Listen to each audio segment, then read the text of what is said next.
Bom dia a todos. É um prazer estar aqui. É a primeira vez como palestrante e eu agradeço muito a organização do evento.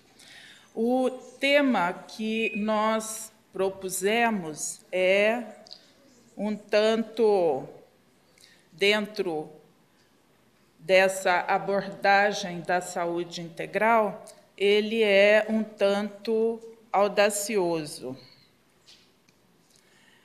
Dentro deste painel, Caminhos para a Construção da Verdadeira Saúde, a abordagem da compreensão da doença como maneira de expressar saúde.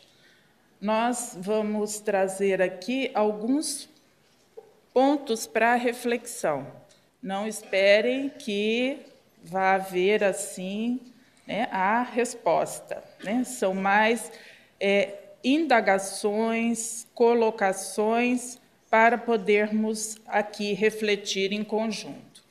Eu gosto muito de imagens, então vocês vão ver que eu usei e talvez tenha até abusado das imagens, mas eu as considero assim bastante elucidativas, porque aí cada um pode trazer o seu próprio conteúdo para pensar tais imagens.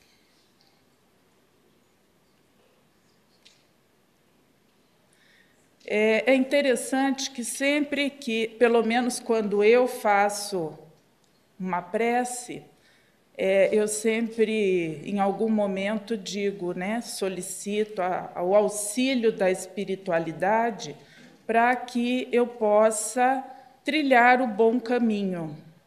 E eu sempre penso, claro, num caminho reto, e geralmente coloco isso em palavras, que nós fazemos um caminhar, às vezes, um tanto caótico em nossas vidas, então, a solicitação é de que nos coloque não só no melhor caminho, mas que possamos trilhá-lo de maneira reta.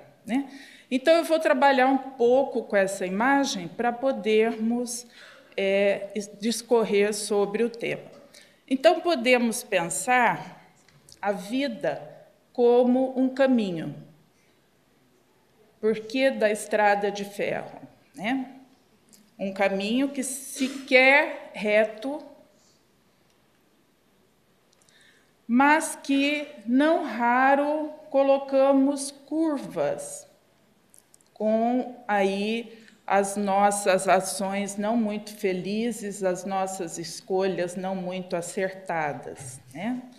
E as curvas, elas podem estar, inclusive, em situações bastante arriscadas, Embora as paisagens dessa natureza pareçam muito atrativas, e isso é muito interessante, porque as situações arriscadas, a um primeiro momento, parecem muito atrativas, demandam adrenalina, emoção, prazer, o prazer do desconhecido, muitas vezes, e nós nos arriscamos de maneira um tanto inconsequente. Então, a nossa estrada da vida, nós, como trem, às vezes nos colocamos em posição de grande perigo. E as condições que dispomos, que cada um de nós dispõe para trilhar essa estrada, as condições da própria estrada são muito diversificadas, E não podemos nunca esquecer disso, senão a gente corre o risco de usar os nossos elementos, de valor, de crenças, para julgar o outro. Já não é adequado julgar. Julgar na pequenez da nossa visão o outro, pior ainda. Então, essas condições, às vezes, nos apresentam, principalmente quando são em relação às outras pessoas, parece que o contexto quanto mais abastado, menor risco oferece, mas a gente sabe que não é isso, né? A estrada, sempre que apresente um desvio, uma curva, ela se faz com um grande grau de perigo para a nossa saúde, né? E para a nossa saúde espiritual, principalmente. Então, essas muitas curvas que nós mesmos, né, colocamos em nosso caminho, que queríamos reto, como inicialmente foi mostrado, nos põe a trilhar a vida e, em algum momento, o risco de descarrilar o trem. E o que é esse descarrilar o trem, ou descarrilhar, né? Que os dois termos são corretos. Na nossa imagem, para podermos caminhar um pouco nela, né? O descarrilhar é sair desse trilho que seria esperado para nós, né? E que nós mesmos nos pomos em situação de descompasso com o que seria esperado, né, para a nossa saúde e para a nossa felicidade, que é a nossa finalidade, né? Então, precisamos pensar o que faz o trem da vida descarrilar e como carrilar o trem da vida novamente. É isso que nós, profissionais de saúde, encontramos, né? Como a Antônia acabou de trazer aqui vários exemplos, e nós mesmos, né? Nós, profissionais, pessoas que aqui estamos, que mesmo não sejam profissionais da saúde, quantas curvas temos posto, né, em nossa vida, né? Quantas vezes o nosso trem, né, ou seja, nós mesmos já nos deslocamos em algum grau dos trilhos que deveríamos aí caminhar por ele, né, de um modo mais seguro. Descarrilar, então, isso como uma definição de dicionário, né, um dicionário português, é sair do bom caminho, da senda do dever, disparatar. E vocês veem que uma definição de dicionário já nos diz muito, né? Não é um dicionário espírita, mas já nos fala que é sair da senda do dever, o dever que temos para conosco mesmo, né? De andarmos no caminho reto para a nossa própria saúde e felicidade, né? Disparatar. Quantos disparates nós cometemos em nossa vida, né? De um modo geral. E de toda ordem, né? Desde comer muito, comer pouco, né? Dormir muito, dormir pouco, e daí para diante. Colocar esse trem de volta nos trilhos, né? É uma tarefa nossa. A gente pode buscar ajuda, né, junto aos profissionais de saúde ou outros profissionais, mas é uma tarefa eminentemente nossa, né? E como, então, colocar esse trem de volta nos trilhos? Pode ser uma questão de ajuste, quando o descarrilamento aí, ele não é tão intenso, né? Há um ajeitamento de percurso, vamos dizer, né? É um acerto para colocá-lo de volta nos trilhos. Quando isso se faz de um modo muito mais intenso, quer dizer, o nosso disparate, né, como nos disse o dicionário, ele é de tal ordem que desorganiza, né, nossa vida como um todo. Às vezes temos que reconstruir caminhos, buscar outros caminhos. Não é só um acerto de volta nos trilhos, mas é buscar outros trilhos, né? E ontem, eu não me lembro, eu sou péssima de memória, viu? Então, eu não confio muito, nem vou arriscar dizer quem foi que trouxe isso, mas me marcou muito a história do buraco, né, na calçada. E isso me parece bastante interessante, né? Quando o buraco é quase do tamanho da calçada, nós temos 100% de chance, né, de, em passando na calçada, de fato, cair no buraco, né? Então, os nossos disparates, na medida em que eles sejam de maior monta, exige refazer caminhos, né, em outras bases. E buscando não só diminuir as curvas, né, ou seja, os desacertos, como também construí-lo em terrenos que nos ofereçam maior segurança. Né? Embora a paisagem aqui dê até um frio no estômago, né, de pensar ali o trem passando nessa curva, mas essa emoção não nos cabe, né? Busquemos outras emoções que não essa do risco, do nos atirarmos às situações disparatadas, como nos disse o dicionário, né? E aqui é interessante que Jesus nos alerta, né, o tempo todo: olhai, vigiai e orai, pois não sabeis quando será o tempo. Se nós nos colocamos numa estrada com essa característica, quando será o tempo do descarrilamento, né, do nosso trem? O trem, embora a imagem seja bem pobre, né, para ilustrar a situação, ele descarrila num certo momento. Agora, há uma série de condições que fazem com que ele entre nesse processo de descarrilamento. Geralmente, há um excesso de velocidade, algum defeito na própria estrada, algo que se coloca à frente repentinamente, que o obriga a frear, né? Então, o descarrilamento ele tem uma série de situações que vão fazendo com que ele se mostre iminente, né? E é por isso que Jesus nos alerta, né? Olhai, vigiai e orai. E isso é o que nós devemos fazer, né? E Jesus ainda nos diz que: considerai isso, se o senhor da casa soubesse em qual vigília vem o ladrão, teria vigiado e não teria permitido ser arrombada a sua casa. Quer dizer, se soubéssemos que o trem ia descarrilar, teríamos nos precavido, né, de evitar as situações que fariam com que ele descarrilasse.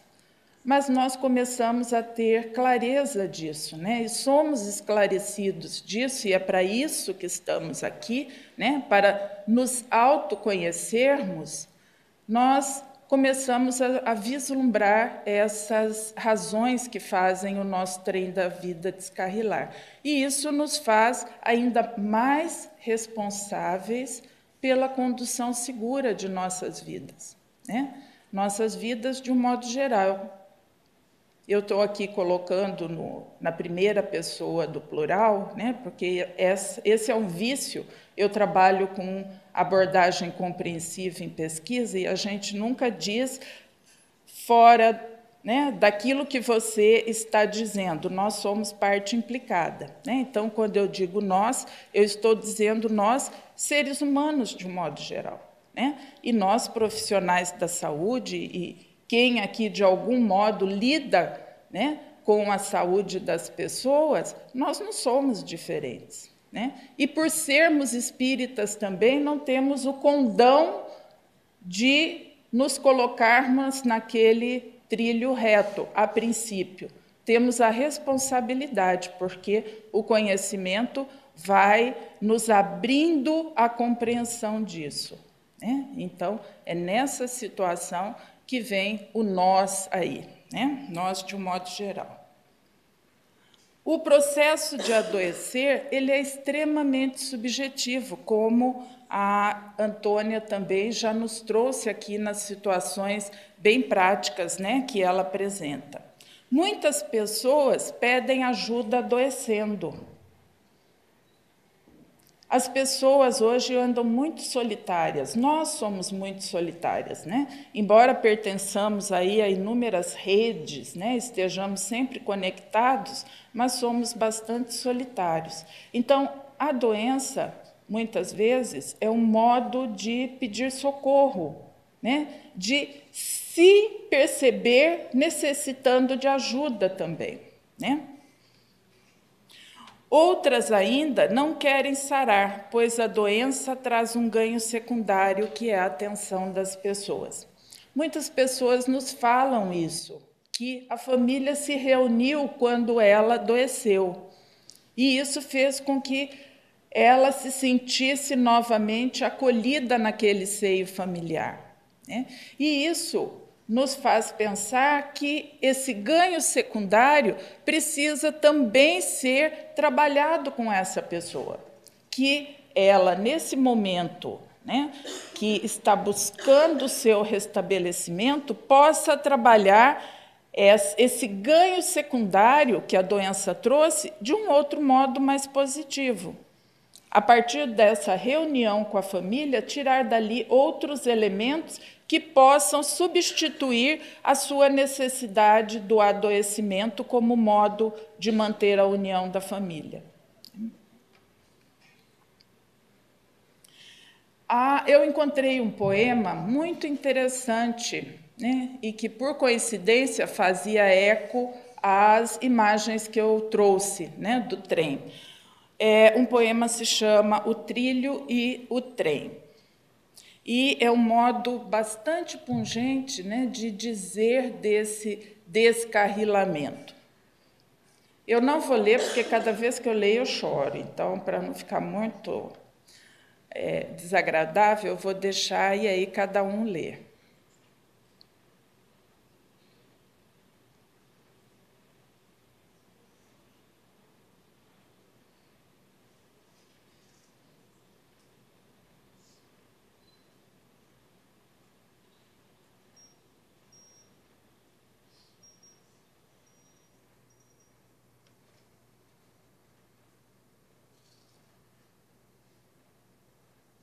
Leram?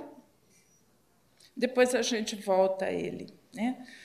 Essa imagem, ela me pareceu uma escuridão, né? E um túnel onde tudo me envolve em escuridão, né?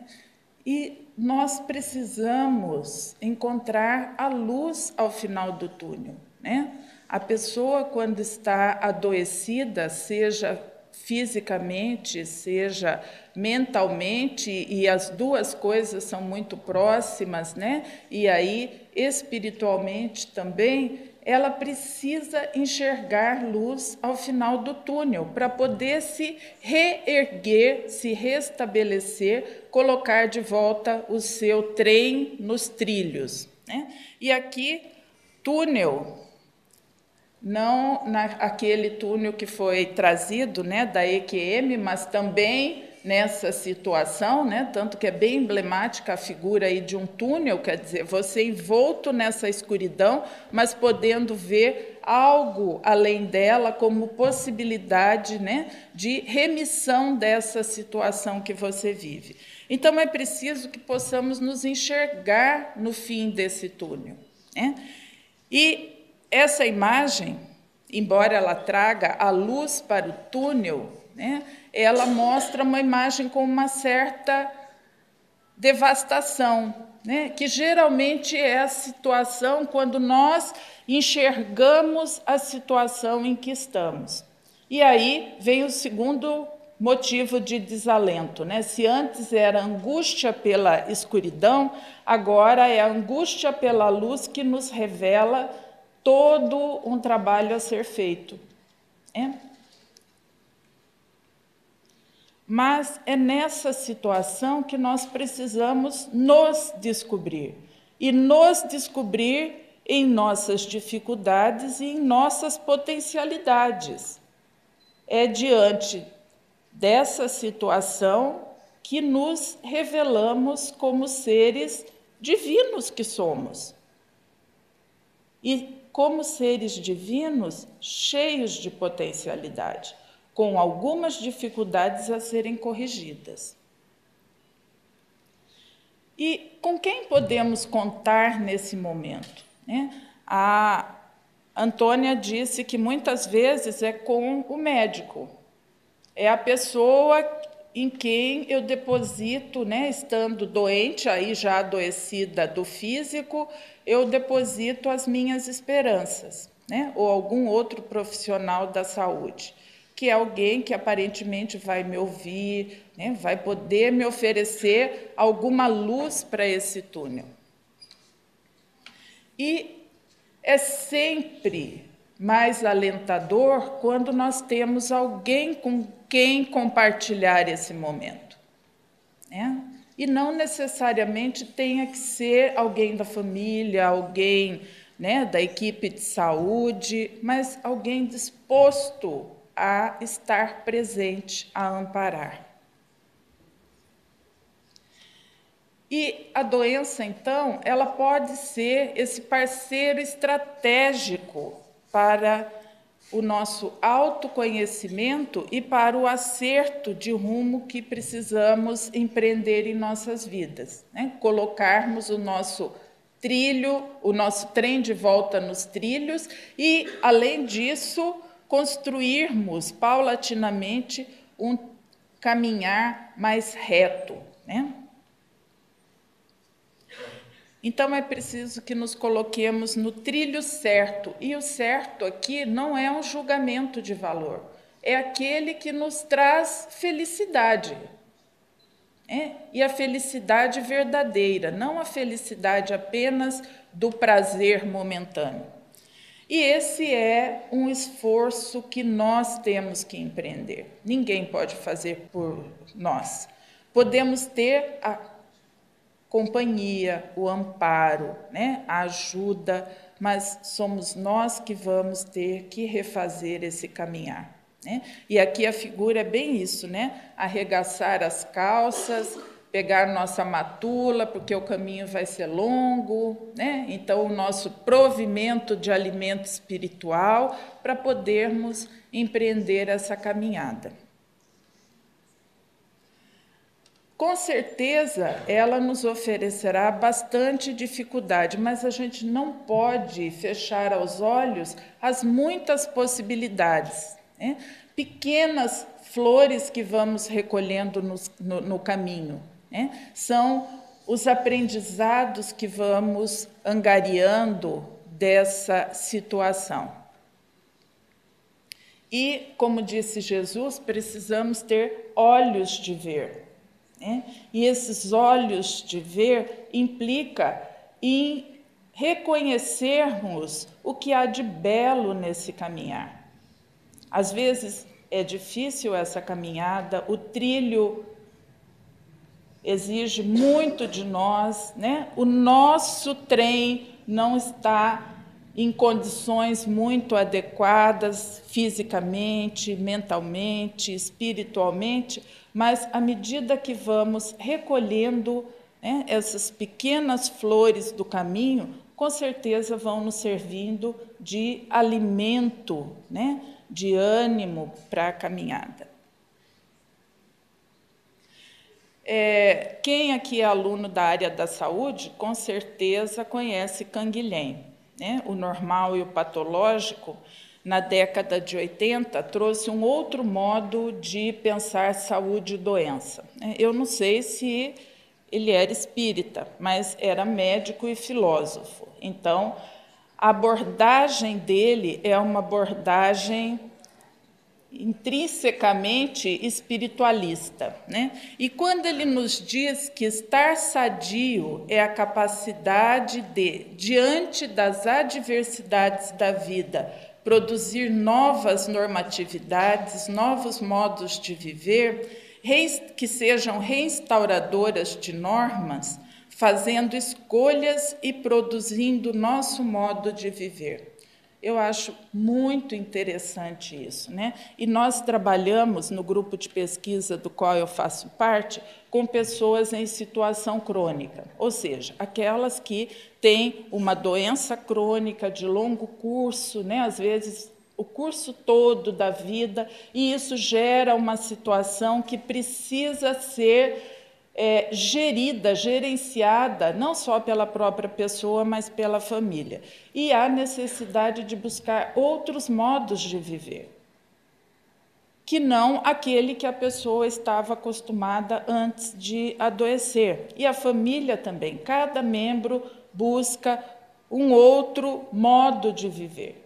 Eu não gosto muito, tem algumas coisas da área da saúde que eu abomino. Por exemplo, educação em saúde. Eu acho horrível essa palavra, né? Eu vou ensinar o outro a viver. Em resumo, é isso. Eu sei viver, o outro não, então eu vou ensiná-lo, né? E a gente sabe que cada um encontra o seu caminho com as potencialidades que tem. Se bem ajudado, essas potencialidades viram concretude, senão elas ficam só na latência da potencialidade e não germinam, né? E é isso que eu preciso entender para poder auxiliar o outro. Quais são as minhas próprias potencialidades como profissional nessa ajuda e quais são as potencialidades da pessoa que eu estou cuidando para poder encontrar esses novos modos de viver. E isso daqui não é só na dimensão material da vida, é principalmente na dimensão imaterial, ou seja, nessa reconstrução dele como ser humano, dessa pessoa como ser humano, em sua completude. A doença precisa ser compreendida no todo de nossa vida, não é um evento pinçado, retirado assim, a pinça, e cortado com o bisturi, que eu posso tirar, isolar e examinar sob a luz de um microscópio. Aquilo faz parte da vida da pessoa, e como nós vimos, a pessoa, inclusive, tira alguns ganhos dessa situação de doença. Então, eu não posso, assim como a gente fala que não podemos desgrudar o obsessor do obsidiado, não é? A doença também, ela não é algo que você tire a saca-rolha. E a gente sabe muito bem disso. Quantas vezes a remoção, eu vou usar o termo, de uma doença aparentemente resolveu a situação, mas se instaura o desequilíbrio em outro órgão, porque não resolveu o problema de base, que é bem mais profundo. Então, precisamos entender como estamos vivendo e como estamos sendo. Não vou usar aqui o verbo estamos... a ideia de mostrar que é um processo, há uma possibilidade de melhoria dessa condição. E Emmanuel, no livro Pensamento e Vida, no tópico que trata da saúde, ele nos traz que a falta cometida, como estado de perturbação, se mostra como forças desvairadas de nosso arrependimento.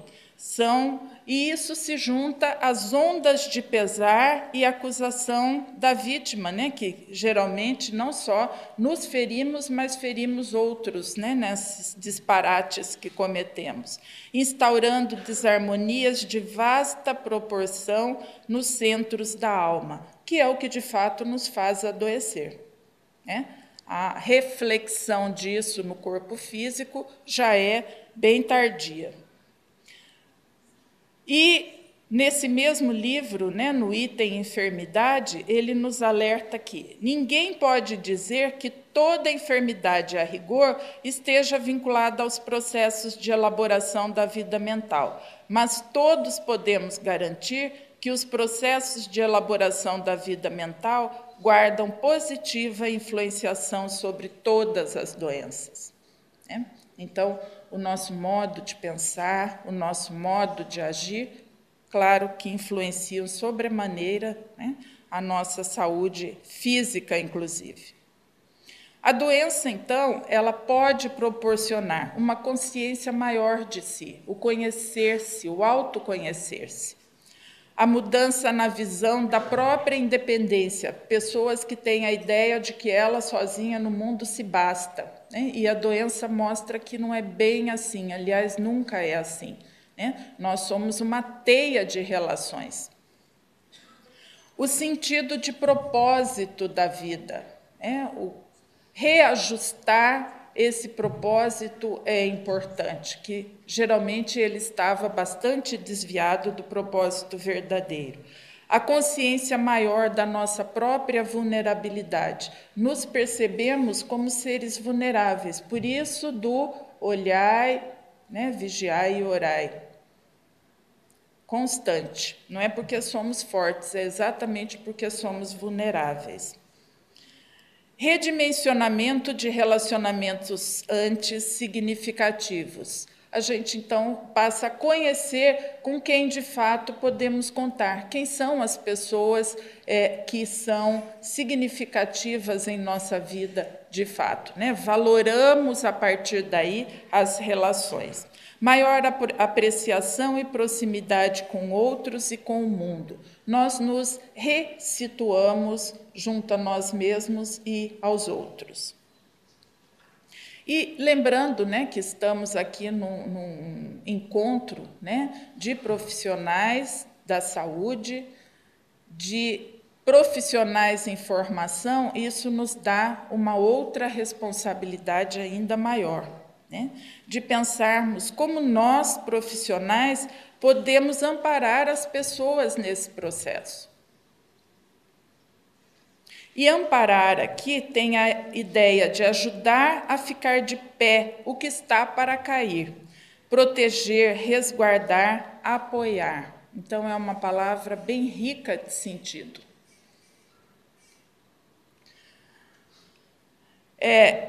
Emmanuel, ainda no mesmo livro, quando ele trata, né, do item profissão, ele nos fala que os contatos da profissão criam no homem, né, vasta escola de trabalho, construindo a dignidade humana. E, pela abnegação, podemos criar trilhos novos, né, que nos encaminham para o reino celestial. Ele nos fala do culto do dever e que a abnegação sublima o espírito e que a abnegação começa onde termina o dever. O dever, nós temos uma série aí, né, até de leis, cada profissão tem a lei do exercício profissional que lhe cabe, que lhe obriga, inclusive juridicamente, a cumprir aquilo a que se propõe como profissional, né? A abnegação é aquele plus que acrescentamos a esse dever, é a dedicação, né? Então, a abnegação é a renúncia espontânea do interesse, da vontade, da conveniência própria. E essa parece uma palavra muito fora de moda, né? Todo mundo, quando fala assim, abnegação, ai, que coisa antiga, né? É da ordem do antigamente. Não, é da ordem do hoje, né? É da ordem do nos colocarmos como seres humanos responsáveis e interessados no outro. Esses autores, no livro A Arte de Cuidar, nos colocam, né, que a medicina, e aqui depois ela fala que a medicina é só o modo de representar a área da saúde como um todo. Então, todos nós da área da saúde nos enxergamos nessa situação. Desconsidera o papel dos vícios e virtudes na composição da saúde e na origem das doenças, como se tudo fosse exclusivamente, né, advindo de males do corpo. E a área da saúde, tão rica em aparelhagens e em avanços, perdeu sua capacidade de escutar o outro e, com isso, esvaziou o humano da sua própria essência, que é a sua alma, né? E isso está bem presente, já foi dito de vários modos aqui. Como podemos cuidar se não entendemos a natureza do doente, se muitas vezes trocamos sofrimento por dor física? A dor é apenas um dos sofrimentos. Ontem alguém estava falando, né, do sofrimento espiritual, e com certeza ele é das dores a mais doída, né, porque não tem morfina que lhe dê remissão, né? É das dores a maior. E quantas dores espirituais hoje graçam, né, pelo mundo. Precisamos aprender a cuidar do sofrimento da alma, tanto ou mais do que da dor do corpo físico. E, retomando o poema, né, a gente vê assim, pedidos de ajuda nessa situação de sofrimento muito grande, né? Quando pensamos alguém que quer submergir e lá ficar, não é sem motivo, né, que hoje a depressão é um grande mal da humanidade, né? E é esse sentimento de desassistência, de falta de chão, falta de amparo, é o túnel completamente escuro, sem a possibilidade do ponto de luz ao final, né?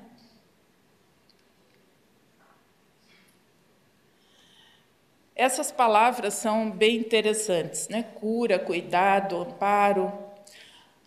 A cura, quando a gente traz do dicionário, é como verbo, né?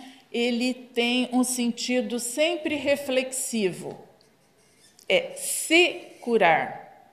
E nós sabemos bem disso, né? Decantamos isso em verso e prosa porque conhecemos de modo bem mais profundo as causas da doença e sabemos que não é o remédio, não é a intervenção cirúrgica que resolve, né? Então, se curar, de fato, para nós é algo bastante compreensível, embora ainda digamos, né, que fulano de tal foi curado pelo médico ou por algum outro profissional da saúde.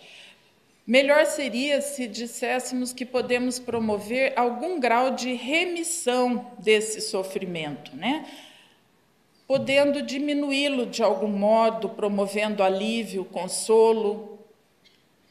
E remitência como interrupção ou diminuição dos sintomas de uma doença. Eu acho que nós profissionais, quando bem amparamos, podemos atuar nesse nível, né, de remissão, de amparo, de alívio, mas de cura a gente sabe que não é para nós isso, né? É para a própria pessoa, é um trabalho íntimo. Leonardo Boff, eu sei que há assim, uma série de resistências, né, dentro de algumas áreas ao Leonardo Boff, mas eu acho bem interessante quando ele traz a ideia de que cuidar é uma atitude, não é um ato, não é uma intervenção. Representa uma atitude de ocupação, preocupação, responsabilização e envolvimento afetivo com o outro. José Ricardo Aires, que é médico sanitarista, né, da USP, ele nos diz que cuidar é participar do projeto de felicidade do ser humano. Esse texto ele é de 2004 e eu sempre penso assim, eu gosto muito do José Ricardo Aires, ele é uma graça de pessoa, né? E eu gosto muito do que ele escreve também. Quando alguém da área da saúde diz que, como profissional, eu devo participar do projeto de felicidade do outro, que ousadia, não é? Alguém escrever, pensar, pode até pensar, né? Agora, escrever isso, eu achei muito lindo. Quando nós queremos desejar algo a alguém, né, numa situação muito especial, geralmente a gente fala, né, que deseja paz, saúde e felicidade, né? E isso é muito interessante, porque é isso que as pessoas querem. Todos nós queremos ser felizes. E nós precisamos entender qual é esse projeto de felicidade que a pessoa tem para podermos dele participar, né? Qual é o trilho, que trem é esse e que possibilidade de uma viagem feliz, né, esse trem tem nesse trilho. É disso que precisamos participar como profissionais.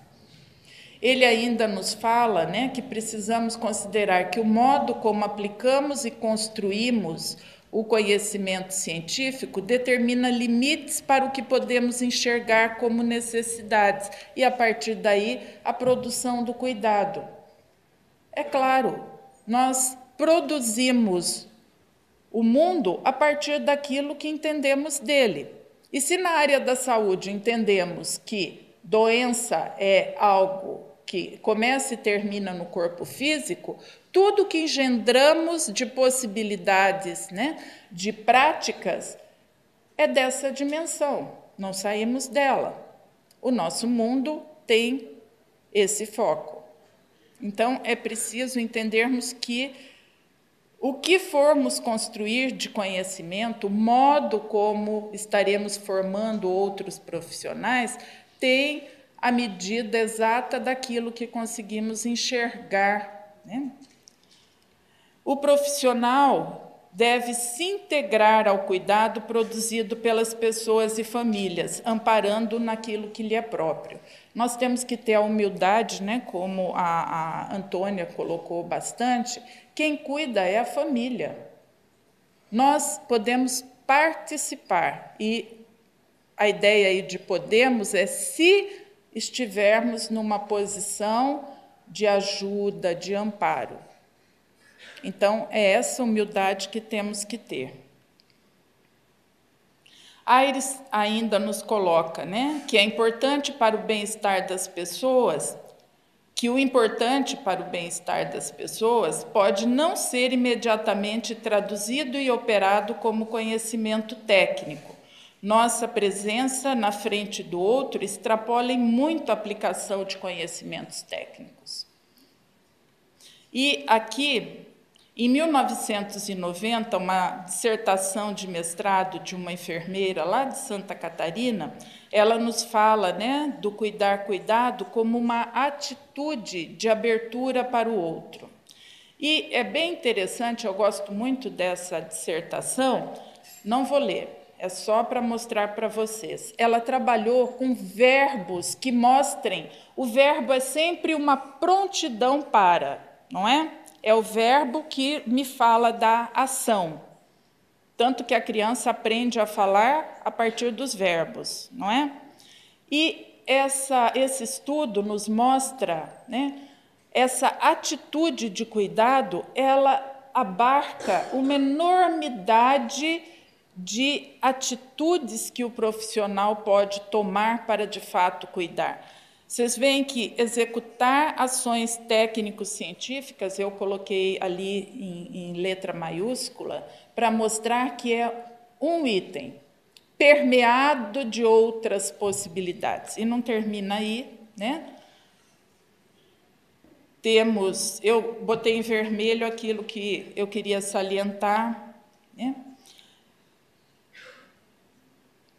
Então, a gente vê, por exemplo, ajudar a pessoa a desenvolver possibilidades de gerir a melancolia e conflitos do cotidiano de maneiras éticas e estéticas.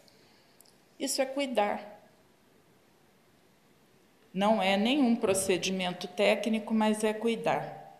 E se formos pegar, pensando aqui, né, que estamos entre vários profissionais e muitos em formação, né, para serem profissionais, podemos trazer o código de ética, que é a nossa carta do melhor fazer. Cada profissão põe nessa carta, chamada código de ética, aquilo que tem de melhor como intenção, de contribuição para a saúde das pessoas, né?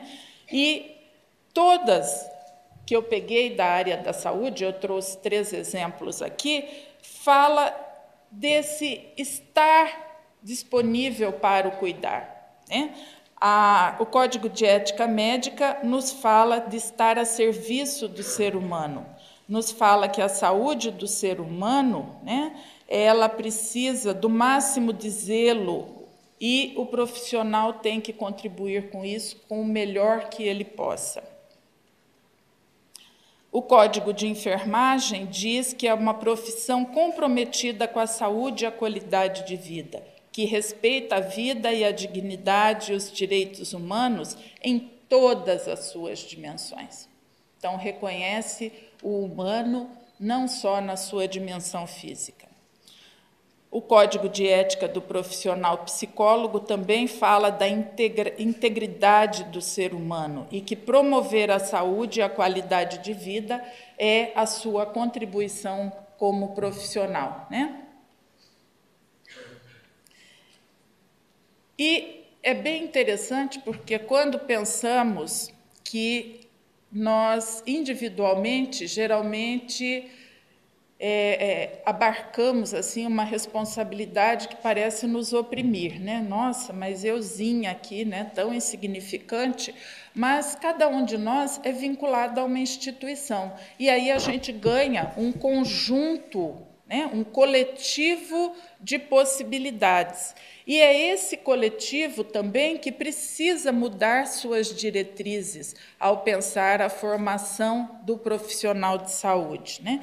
E fomos buscar, aí reforçando o nosso compromisso, principalmente como espíritas, né?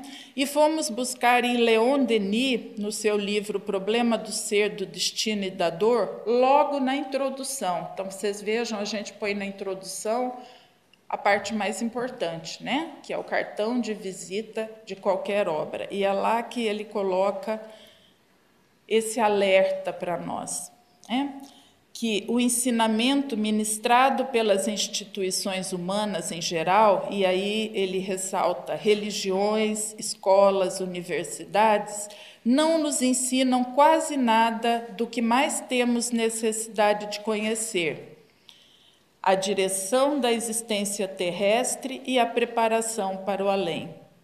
A alta missão de esclarecer e guiar a alma humana parecem ignorar sua natureza e seus verdadeiros destinos.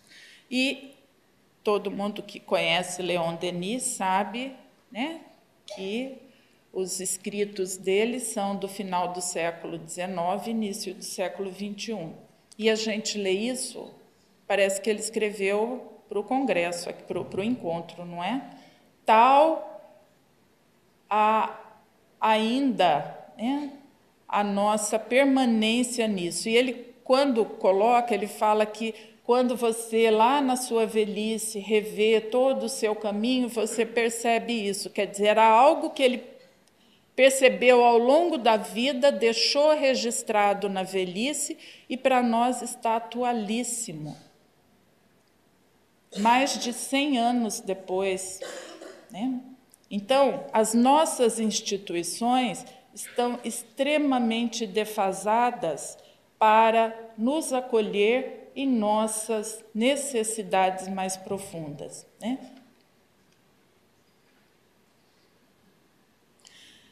Essa é uma foto que eu fiz, e eu não sou lá grande fotógrafa, mas o cenário ajudava bastante, né? E ela me faz pensar muito. Aliás, eu fiquei muito tempo, eu passava em frente e olhava, passava em frente e olhava, né? Porque ela me inquietava essa imagem, né? Nós geralmente falamos assim em remover os problemas, né?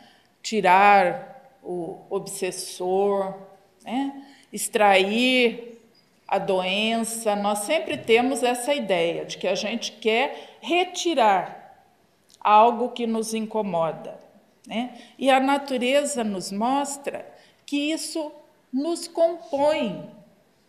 A nossa história é feita das nossas dificuldades. E essa imagem me pareceu bastante isso, né? Se a planta deixasse de crescer, porque havia tantos obstáculos, né? E assim que ela ultrapassasse o primeiro, logo em seguida teria o próximo e o outro e o seguinte, né? Pelo contrário, ela entrelaça essas dificuldades no seu próprio corpo, né? E se junta com os demais para vencer essas dificuldades. E a mim, pelo menos, olhar essa foto é uma lição de vida, né? E a planta não é espírito evoluído, né? Ela tem o princípio espiritual e nós, seres privilegiados da criação, né, não conseguimos compreender isso que a natureza nos mostra de modo tão bonito, né? Precisamos ter olhos de ver. E precisamos pensar, né, acolher as pessoas em suas necessidades de cuidado. A desproteção talvez seja o maior sofrimento, né? O descuidado, o sentir-se isolado, talvez seja a causa do maior sofrimento. Então, que possamos saber acolher as pessoas, né? Sem medo de sermos vulneráveis e sem medo de ajudar a vulnerabilidade do outro a se tornar fortaleza, né? Junto com as nossas potencialidades. Aqui algumas de nossas referências.